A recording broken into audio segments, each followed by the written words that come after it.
दिल्ली के वजीर आला अरविंद केजरीवाल का कहना है कि पंजाब में आम आदमी के खिलाफ तमाम पार्टियां मुत्तहिद हो गई है। उनका एक ही मकसद है, वो आम आदमी पार्टी को हराना चाहती है। केजरीवाल के मुताबिक सभी पार्टियां बदउनवान हैं और वो पंजाब के मंजरनामे में आम आदमी के आने से ये पार्टियां खौफजदा है। उन्होंने कहा है कि मुझ पर मुल्क को बांटने का संगीन इल्जाम लगाया जा रहा है।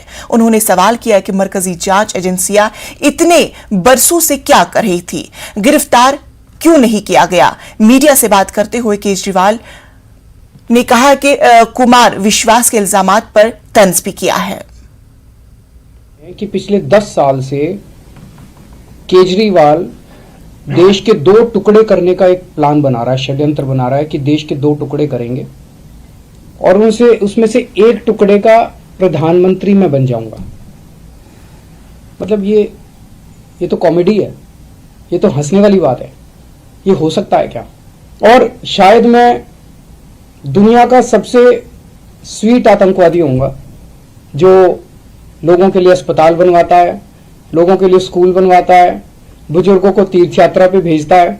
आज तक तो मैं समझता हूं कि दुनिया में ऐसा कोई आतंकवादी पैदा नहीं हुआ जो सड़कें बनवाता है, पानी बनवाता है, बिजली ठीक करता है, लोगों को बिजली फ्री देता है, लोगों की सेवा करता है। ऐसा तो आतंकवादी आज तक कभी पैदा ही नहीं हुआ होगा।